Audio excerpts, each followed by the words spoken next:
오늘 이 시간에도 살아계신 하나님께서 함께 하시는 은혜가 있으시기를 주의 이름으로 축복합니다.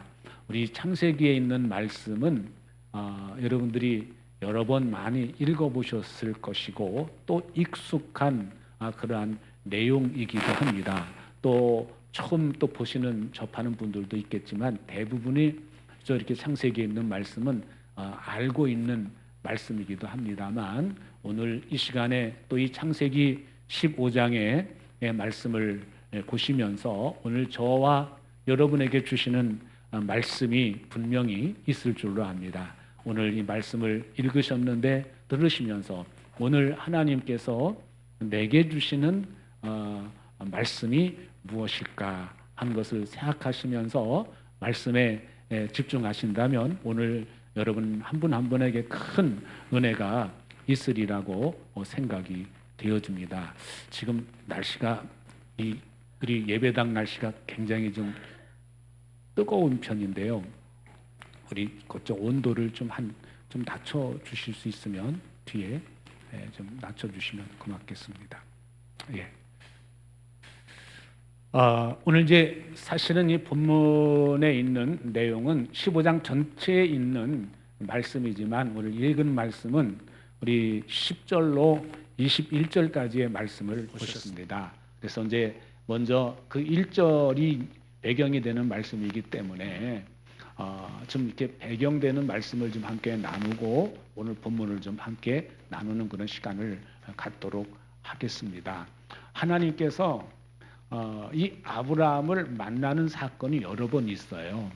그런데 어느 때 만났느냐? 처음에 이 하란에 서 있을 때 하나님께서 아브라함에게 나타나셔서 너는 본토 친척 아비집을 떠나서 내가 가리키는 곳으로 가라. 그러면 내가 너에게 복을 주겠다라고 이렇게 말씀을 하셨어요. 그래서 그 말씀을 따라서 아브라함이 가나안 땅에 가서 하나님께 예배를 드립니다. 우리 말로 말하면 이제 그 당시는 제사라는 표현을 썼는데 예배를 드리죠. 제사와 예배가 다른 점이 있다면 제사는 항상 제물이 있었습니다. 그 양을 잡든지 소를 잡든지 염소를 잡든지 항상 제물이 수반이 되었죠. 그럼 오늘 우리는 왜 예배라고 그러느냐? 또 영어로는 월십이라고 표현하고 또 다른 표현으로는 서비스라고 이렇게 표현을 합니다. 그렇게 다른 것은 그 구약의 시대에는 제물이 항상 그 제사 드리는데 요구되어지고 그 제물이 이렇게 됐지만 지금 신약의 시대에 와서는 예수님께서 손수 하나님께 드리는 제물이 되어 주셨어요. 그래서 그 십자가 사건을 통해서 다시는 이제 동물이나 어떤 짐승들의 희생을 요구하지 않습니다. 그 단 한 번으로 다시는 그 제사가 필요가 없어졌어요. 그래서 지금은 우리가 지금 이 시대는 예수님이 대신 희생해 주셨기 때문에 세례 요한이 예수님을 소개할 때 보라 세상 죄를 지고 가는 하나님의 어린 양이로다 라고 이렇게 소개를 했던 것처럼 예수님이 구약에 있었던 한 어린 양처럼 되셔서 피를 흘려주시고 아무런 죄가 없으신 분이 그 죄값을 지불하셨기 때문에 다시는 이제 죄를 위해서 희생할 그 짐승을 희생할 필요가 없어졌기 때문에 지금은 예배로 바뀌었죠. 그 지금의 우리의 예배는 주님이 나를 대신해서 희생해 주셨습니다. 그거를 믿고 내가 하나님 앞에 은혜 가운데 나가는 거죠. 하나님, 내가 오늘도 예수님의 보혈의 공로를 힘입어서 하나님 앞에 나가오니 나를 긍휼히 여겨 주세요. 라는 그런 마음 가지고 우리가 예배에 나오고 또 내가 하루하루 살 때 내가 삶의 예배를 또 그렇게 드리는 것인 줄로 믿습니다. 여러분 늘 예배할 때 그래서 우리가 자랑할 것이 없는 것은 내 능력이나 내 힘이나 내 어떤 의로 내가 구원받고 하나님의 자녀가 된 것이 아니기 때문에 은혜로 내가 하나님 백성이 됐고 은혜로 내가 하루하루 기쁨으로 감사로 살 수 있도록 해주셨기 때문에 내가 어떤 것이 어떤 열매가 맺어질 때 하나님께 영광 하나님 그거를 영광 받으시는 것을 기뻐하세요. 구약의 시대에서도 보면 히스기야가 그렇게 하나님의 은혜를 구하고 또 하나님의 영광을 구하고 그리고 하나님께 영광을 돌렸을 때 그 위기 가운데서도 하나님께서 히스기야를 구해 주시고 또 위기 가운데서도 그 나라를 구해 주셨어요.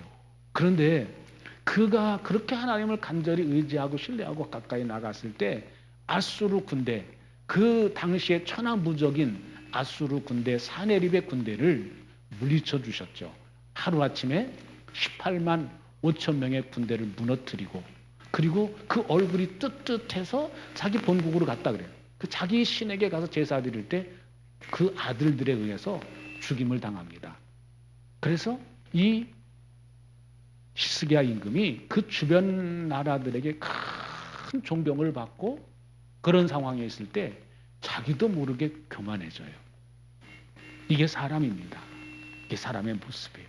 그래서 우리가 늘 나도 모르게 고개가 뻣뻣해지려고 할 때, 나도 모르게 내가 높아지려고 하는 그런 마음이 들 때 우리가 자꾸 내 능력도 내 지식도 이거 주님이 주신 것이지, 내가 주님의 은혜로 내가 오늘 예배할 수 있고 주님의 은혜로 내가 이런 열매를 딸 수 있고 주님의 은혜로 내가 이런 일도 할 수 있고 저런 일도 할 수 있는 것이지 라는 그런 거를 자꾸 되새김질해야 됩니다.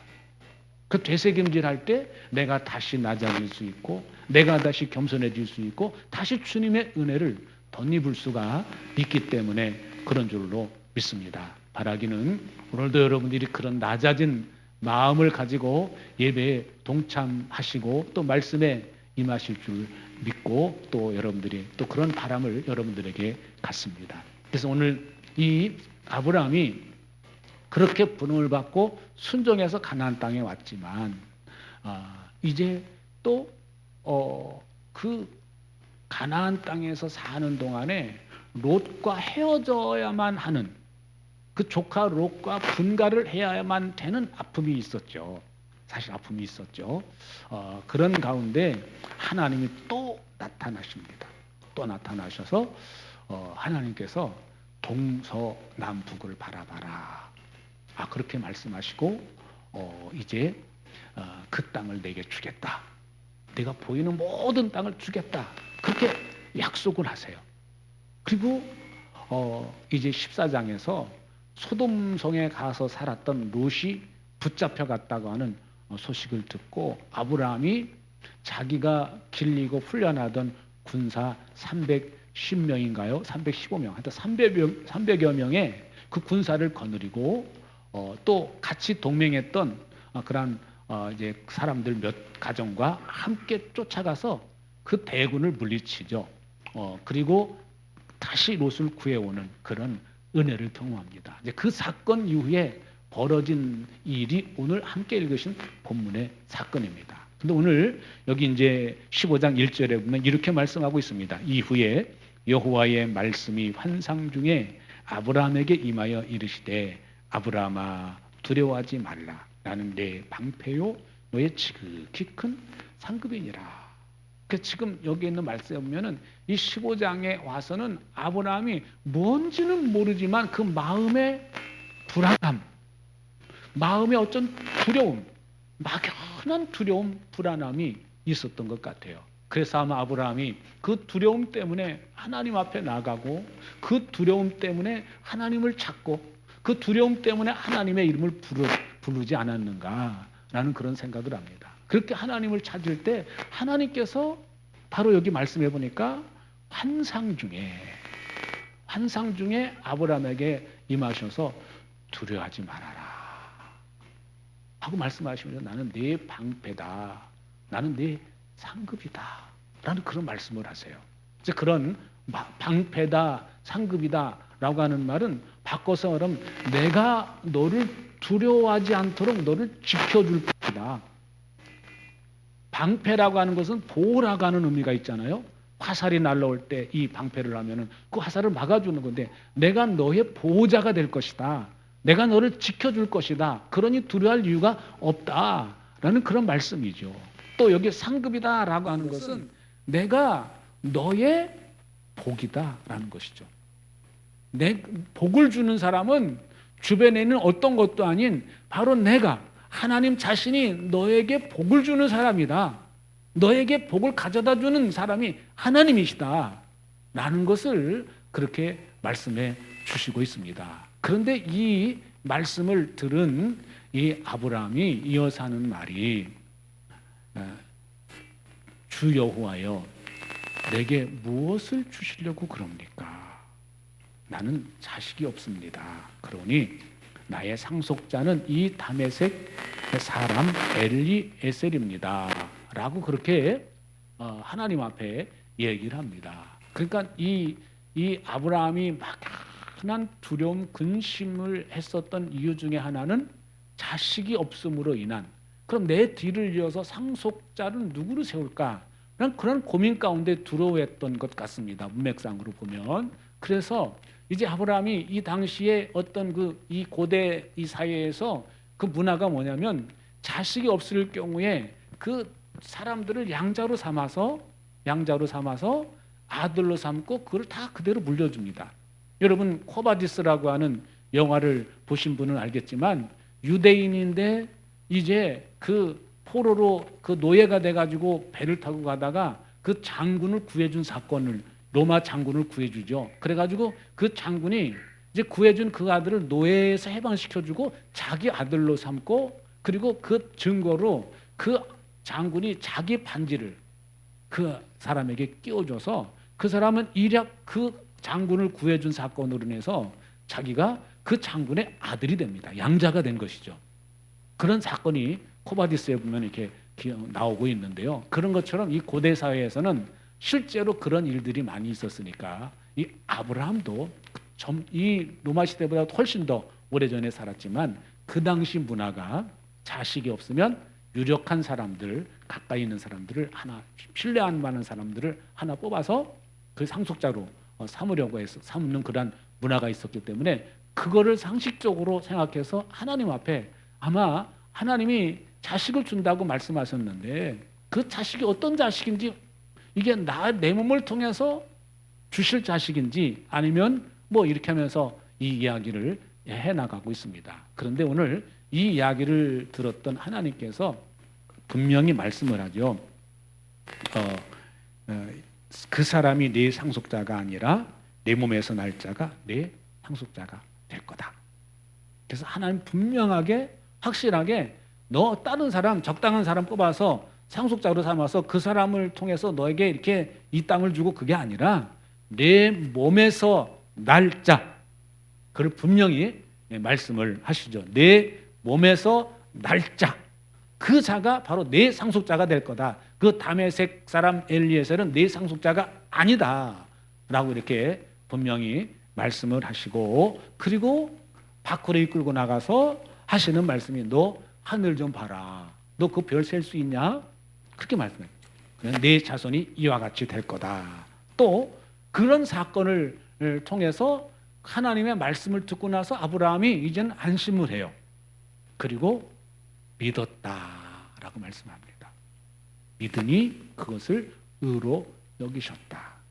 여러분 삶을 살면서 여러분들이 하나님의 말씀을 읽으실 때에, 하나님의 말씀을 들을 때 마음으로부터 하는 그 아멘을 믿음이라고 말합니다.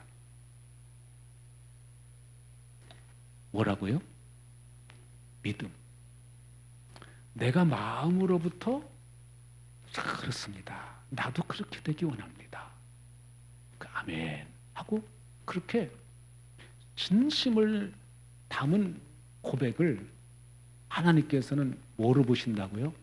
믿음으로 보는 거예요. 지금 당장 그렇게 안 되더라도 그거를 의롭게 보시고 또 그렇게 살 수 있도록 해달라고 하나님 앞에 기도하면서, 하나님 나도 이렇게 살기 원합니다. 지금 당장은 이렇게 안 되지만 이렇게 살기 원합니다. 이렇게 살 수 있도록 해주세요. 그게 그 속에 포함된 아멘인 것이에요. 그래서 우리가 아멘을 하실 때는 그냥 건성 아멘이 아니라 정말 마음을 담아서 아멘입니다. 내가 정말 이렇게 살기 원합니다. 이렇게 되기 원합니다. 순종할 수 있도록 내게 힘을 주세요. 지혜를 주세요. 명철을 주세요. 그런 마음을 가지고 아멘 하실 수 있으시기를 주의 이름으로 축복합니다. 왜요? 하나님이 그 고백을 받으시기 때문에 그렇습니다. 그래서 하나님 그거를 의로 여기신다라는 그런 말씀이죠. 그리고 또 아브라함이 이어서 확인을 하기 원해. 그러면 하나님, 내가 이 땅을 소유로 받을 것을 내가 무엇으로 알 수 있습니까? 이왕 하나님이 그렇게 말씀하셨으니 뭔가 좀 증거를 내게 보여주십시오. 사인을 나에게 보여주십시오. 그렇게 요구를 합니다, 아브라함이. 그래서 하나님께서 그러면 내가 3년 된, 여기 말씀에 보면 이렇게 나옵니다. 9절에 나를 위하여 3년 된 암소와 3년 된 암염소, 3년 된 순양, 산비둘기와 집비둘기 새끼를 가져올지니라 라고 이렇게 말씀을 합니다. 여러분, 왜 3년인지 아십니까? 왜 하나님께서 3년 된 암소, 뭐 그걸 했는지 아세요? 저는 잘 모르는데 이런 얘기를 하더라고요. 이 짐승들이 소나 양이나 염소, 그 양소들은 3년이 됐을 때 비로소 성숙된다고 그럽니다. 어른이 되는 거죠, 어른. 사람들은 보통 우리 그 사람들은 태어나면서 25세가 될 때까지 성장한다고 그러죠.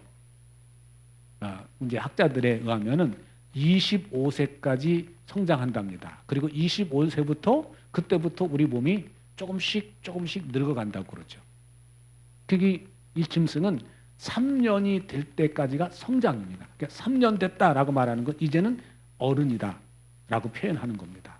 그래서 이 3년 된 거를 그렇게 원하신 거, 완전한 재물이 된다는 그런 말씀이죠. 그래서 그 재물을 이제 가지고 이제 아브라함이 준비를 하고 다 반으로 쪼갭니다.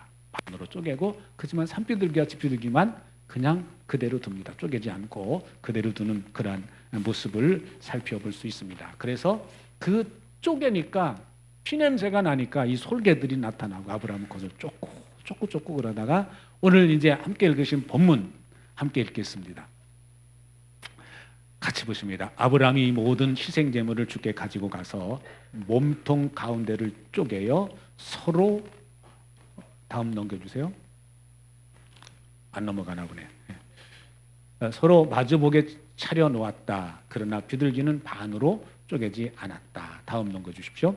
솔개들이 희생 제물에 위에 내려왔으나 아브라함이 쫓아버렸다. 다음이요. 해가 질 무렵에 아브라함이 깊이 잠든 가운데 깊은 어둠과 공포가 그를 짓눌렀다. 이 말씀은 이제 하나님이 임재하신 거죠.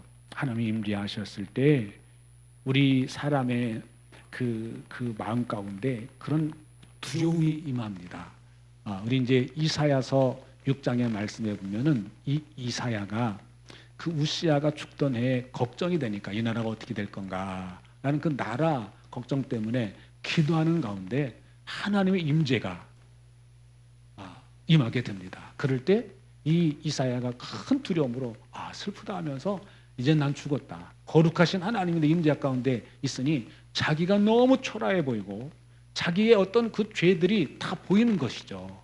그런 거죠. 그래서 오늘 그 말씀을 생각하시면 오늘 왜 이런 두려움이 임할까라는 것은 바로 하나님의 임재가 강력하게 임하니까 그 어미하신 또 거룩하신 그 하나님이 이제 아브라함에게 딱 임재하시니까 아브라함이 그런 두려움이 임할 수밖에 없었다라는 것을 아마 생각하시면 아마 이 본문이 이해가 되시리라고 생각이 되어집니다. 다음 절을 보시면 주께서 아브라함에게 말씀하셨다. 너는 똑똑히 알고 있거라. 너의 자손이 다른 나라에서 나그네 살이를 하다가 마침내 종이 되어서 400년 동안 괴로움을 받을 것이다 라고 이렇게 말씀합니다. 이제 아브라함에게 앞으로 내 후손들이 어떻게 될 것까지도 구체적으로 말씀을 하시는 그런 사실을 볼 수가 있습니다. 여러분, 우리가 하나님의 은혜를 받을 때, 하나님의 은혜를 경험할 때 한 번으로 끝나면 안 되는 이유가 오늘 본문에서 우리에게 말씀해 주시고 있습니다. 여러분, 처음에 은혜 받으시고 난 다음에 그때는 그냥 기뻐요. 그 하나님의 은혜를 경험할 때 그냥 기뻐요. 또 평안하기도 하고 감사하기도 하고 그냥 하나님이 나를 사랑하시는구나 라는 막연한 그런 그 느낌이 있어요. 그런데 계속 내가 하나님 앞에 가까이 가게 되면 하나님의 은혜가 점점 분명해지고 확실해지고 구체화되어진다는 것이죠. 여러분, 하나님께서 나에게 어떤 비전을 주실 때에도 그냥 그 비전이 한 번으로 끝나는 것이 아니라 내가 하나님의 은혜 속에 깊이 들어가면 들어갈수록 그 비전이 확실해지고 분명해지고 구체화되어지는 줄로 믿습니다. 오늘 여기에 이 아브라함에게 이 13장에 있는 말씀에서 동서남북을 바라봐라 라고 이렇게 말씀하시고 그 땅을 다 주겠다 라고 말씀하셨던 그 하나님이 오늘 말씀에서 그는 나에게 사인을 보여주십시오 라고 말하니까 아브라함의 재물을 요구하시고 그 재물을 받으신 다음에 임하셔서 하시는 말씀이 내 자손이 앞으로 다른 외국으로 가게 돼서 이 땅이 아닌 약속한 이 땅이 아닌 다른 나라로 가게 돼서 종살이하게 될 거다. 몇 년이냐? 400년이다 라고 말씀합니다. 그래서 여기 말씀 본문을 쭉 읽어보시면 4대 만에 돌아올 것이다 라고 말씀하는데 지금 우리가 생각하는 계산과 이 성경의 계산과는 다릅니다. 오늘 우리가 살고 있는 이 땅에서는 지금 세상에서는 한 세대를 30년으로 봅니다. 30년. 30세가 되면은 보통 결혼을 하고 아이를 낳고 그러니까 그렇게 보통 30으로 봐요. 근데 이 성경 시대, 이 시대에는 한 세대를 100년으로 잡습니다. 100년. 그러니까 4대 만에 돌아온다라는 말은 100년을 사니까 100년으로 잡으니까 그런 일들이 생기게 된다. 그렇게 400년이다 이렇게 표현을 했다라고 하는 것을 여러분 이해하시면 되겠습니다. 이어서 다음 절 한번 보십니다. 그러나 너의 자손을 종살이하게 한 그 나라를 내가 반드시 벌할 것이며 그 다음에 너의 자손이 재물을 많이 가지고 나올 것이다. 아브라함은 수백 년 뒤에 이루어질 일에 대해서 하나님이 다 말씀해 주시는 거예요. 자, 실제로 이 말씀대로 됐습니까? 안 됐습니까? 됐습니다. 이 말씀대로. 이스라엘 백성들이 이 이집트 땅에서 실제로 종살이를 하고 많은 고통을 받습니다. 이 출애굽기 1장, 2장에 나오는 내용이 바로 그 내용이에요. 그래서 아주 많은 고통을 받고 그러는데 나중에 출애굽기 10장, 11장 쭉 읽어보시면 하나님께서 이집트라고 하는 그 나라를 징벌하시죠. 10가지 재앙을 통해서. 그리고 이들이 종인데 노예 신분으로 있는데 뭘 재산이 있겠습니까? 무슨 재산이 있겠습니까? 뭐 변변한 옷이 있었겠습니까? 그 더운 나라에서. 그런데 그 나중에 이 성경 이제 우리 출애굽기, 레위기, 민수기 쭉 살펴보시면 이 백성들이 가지고 나올 때 엄청난 재산을 가지고 나와요. 그 뭘로 알 수 있어요? 성막 지을 때 금은 보화들 많이 나오지 않습니까? 또 뭐 이렇게 뭐 물개 가죽, 뭐 염소 가죽 그런 것들이 다 재산이거든요. 그런 것들을 다 이렇게 합니다. 그래서 그 이집트의 그 주인들한테 그걸 달라고 그러니까 다 내줬다고 성경에서는 그렇게 기록해주고 있습니다. 하나님께서 이렇게 아브라함에게 그 얘기를 다 해주시는 거예요. 그럼 이 이야기가 이 당시에는 성경을 기록하지 않았을 때니까 뭘 통해서요? 구전을 통해서 계속 말하고 전달되어져서 나중에 모세를 통해서 이 창세기, 출애굽기, 레위기, 민수기, 신명기가 기록이 되었는 줄로 믿습니다.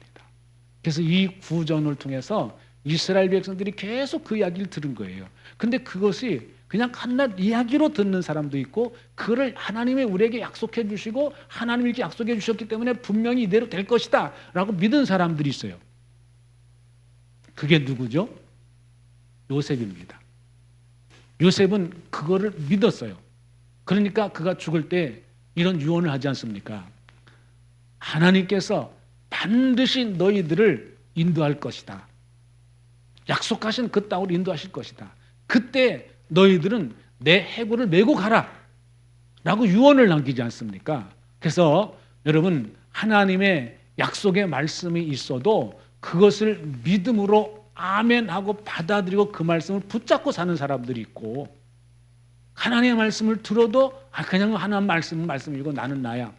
그리고 이게 별개로 여기고 사는 사람들이 있어요. 어떤 사람을 하나님께서 기쁘게 받으실까요? 그건 여러분들이 스스로 아실 겁니다. 이왕이면 여러분, 내가 예수 믿고 이왕 신앙생활 하시는 거, 여러분들이 하나님의 말씀을 읽으실 때나 들으실 때나 하나님의 말씀을 대하는 태도가, 이것은 하나님께서 내게 주시는 말씀입니다 라고 생각하고 아멘하고 그 말씀을 읽으시고 또 그 말씀을 들으실 수 있으시기를 주의 이름으로 축복합니다. 이어서 말씀 보십니다. 그러나 너는 오래오래 살다가 고이 잠들어 묻힐 것이다. 다음 절이요. 너의 자손은 4대째가 되어서야 이 땅으로 돌아올 것이다. 아모리 사람들의 죄가 아직 벌을 받을 만큼 이르지는 않았기 때문이다. 이제 가나안 땅에는 여러 족속들이 있다고 오늘 말씀에서 함께 읽은 말씀에 보니까 나와 있죠. 그런데 이 아모리 족속이 죄가 아직 차지 않았기 때문에 그렇다라고 이렇게 말씀해주고 있는데, 이 당시 아브라함이 살던 때에는 여러 족속 중에 이 아모리 족속 쪽이 가장 대표적인 족속이었던 것 같아요. 여러분 이제 그 이스라엘이 남과 북으로 갈라졌을 때 그 성경을 읽어보시면 너 에브라임아 막 그렇게 말씀하시죠. 그 말씀하는 내용이 나와요. 그 에브라임 한 족속만 말하는 게 아니라 에브라임 족속이 북쪽 이스라엘의 대표성을 띠고 있습니다. 그래서 에브라임아라고 이렇게 얘기를 한 거예요. 오늘 여기 아모리 족속에 대한 말씀한 거는 아모리 족속이 가장 강했기 때문에 그 아모리 족속의 대표성을 띠고 있어서 아모리 족속 얘기만 특별히 찝어서 얘기를 했고, 나중에 뒤에 이어서 보면 또 나옵니다. 그런데 여러분, 왜 하나님께서 이스라엘 백성들을 아브라함에 약속했는데 왜 외국으로 가서 종살이하게 만들고 또 이 400년 만에 돌아가게 하셨을까? 그 이유를 아모리 족속의 죄가 아직 그렇기 때문이다. 두 가지 이유가 있다고 생각합니다. 한 가지 이유는 이스라엘 백성들을 한 민족으로 세우시고 그들을 강하게 훈련시켜서 하나님의 온전한 백성으로 세우시기 위해서이라는 것을 우리가 생각해 볼 수 있겠습니다. 여러분, 성경에서 나타나는 고난, 또 우리가 실제로 삶 속에서 신앙생활하면서 내가 받았던 그런 고난이나 환난이나 그런 거를 그 당시에는 왜 하나님께서 내가 하나님을 가까이 하고 하나님을 의지하고 하나님 신뢰하고 나가는데도 불구하고 왜 내 가정에 이런 문제가 생길까? 라고 그렇게 그 물음표를 할 때가 있어요. 그거는 보면은 내가 어떤 잘못된 선택 때문에 오는 것이기도 하지만 하나님 그것을 그런 잘못된 선택하지 않도록 막아주시면 되잖아요. 근데 안 막아주시 그냥 두시거든요. 그 결정한 대로 해보도록 그냥 허용해 두시거든요. 그 왜 그러느냐? 내 잘못된 선택이기도 하지만 또 하나는 그거를 통해서 나를 연단시키고 나를 훈련시키셔서 온전한 하나님의 사람으로 세우시기 위한 하나님의 놀라운 계획이 그 속에 또한 포함되어 있다고 하는 사실을 우리는 기억해야 됩니다. 오늘 여기 말씀해 보면 400년 동안 이 백성들을 그렇게 이집트 땅이라는 그곳에서 연단시키고 훈련시켜서 온전한 하나님의 백성으로 세워서 나중에 보면은 정말 하나님만 전폭적으로 의지하는 사람으로 훈련이 돼서 가나안 땅으로 입성하게 되는 그런 모습을 살펴볼 수 있죠. 또 한 가지 이유는 아모리 족속의 죄가 아직 안 찼다. 죄가 찰 때까지 기다린다. 그런 의미도 되겠지만 또 다른 한편으로 보면 하나님은 그들이 그런 잘못된 행위를 하고 잘못된 일을 함에도 불구하고 하나님이 기다리신다는 의미도 있어요. 뭘 기다려요? 회개하고 돌아오기를 기다리신다는 거죠. 여러분, 오늘 우리 지구촌에 보면은 정말 우리가 눈 씻고 볼 수 없을 정도로 정말 엄청난 타락, 소돔과 고모라 성에 있었던 그것보다 어쩌면 더 심할 정도로 그런 성적인 타락, 이런 여러 가지 많은 타락상들을 우리가 뉴스를 통해서 접해보고 정말 큰 우리나라에도 그냥 계속 주기적으로 그런 일들이 뉴스에 일어나고 그런 못된 그런 것이 있는데, 그럼에도 불구하고 이럴 때 그냥 하나님이 오셔서 예수님 다시 오셔가지고 싹 쓸어버리시고 그러면 좋을 텐데 하나님이 그걸 바로 그걸 실행하지 않으세요. 그래서 성경에 우리가 보면 하나님께서 이런 말씀하죠. 천년이 하루같이, 하루가 천년처럼 기다리신다는 그런 말씀이 나오지 않습니까? 그만큼 여기 말씀을 통해서 하나님이 그들이 이제는 잘못됐음을 뉘우치고 돌이켜서 바르게 서기를 원하시는 그 하나님의 기다리시는 그 마음이 또한 이 속에 담겨져 있다고 하는 사실을 우리는 기억해야 됩니다.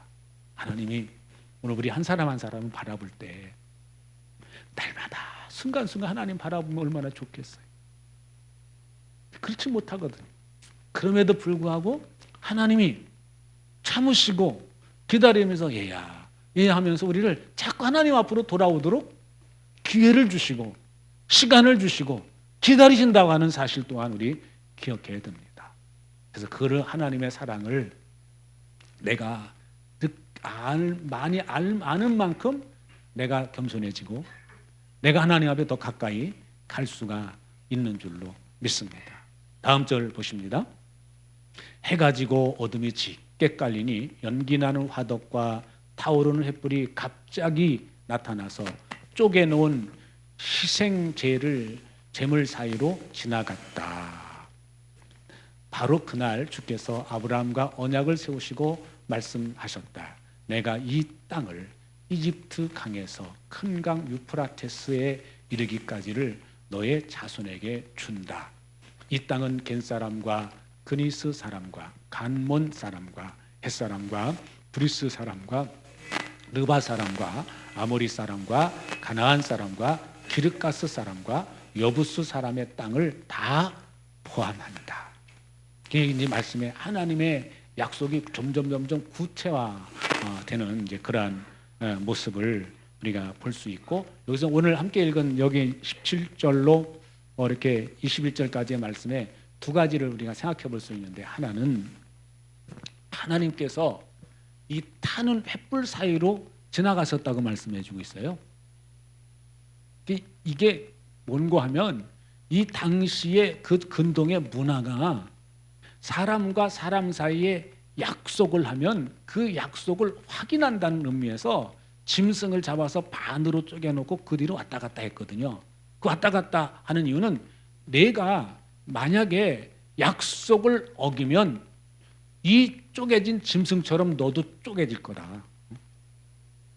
그 약속에 확실한 약속을 위한 그러한 행위였습니다. 근데 하나님이 이 당시의 문화를 잘 알고 있는 이 아브라함을 이해해 주시고 그 무엇을 사인을 보여주십시오 했을 때 이 언약을 말씀하시고 그 짐승 사이로 쪼개진 짐승 사이로 왔다 갔다 하시면서 내가 너에게 한 약속은 이렇게 확실하다.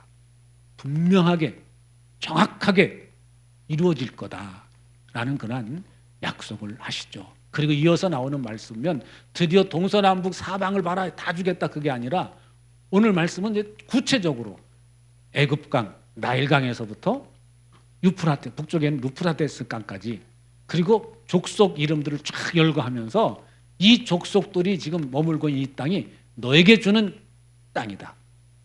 아주 구체적으로 아브라함에게 약속해 주시고 어느 지역까지가 내 후손에게 줄 땅인 것까지를 우리에게 말씀합니다. 여러분, 그래서 우리가 하루하루 살면서 하나님 앞에 또 엎드리고 하나님 신뢰하고 가까이 가야 될 이유가 여기에 있습니다. 하나님의 약속의 말씀을 붙잡고 하나님을 찾았던 이 아브라함에게 점점 그 약속을, 그 비전을 분명하고 구체화시킨 것처럼 여러분들이 하나님 앞에 가까이 가면 갈수록 하나님의 임재 가운데 깊이 들어가게 될 것이고, 그리고 가까이 가면 가실수록 하나님께서 주시는 비전이 확실해지고 분명해지는 역사가 나타나 줄 줄로 믿습니다.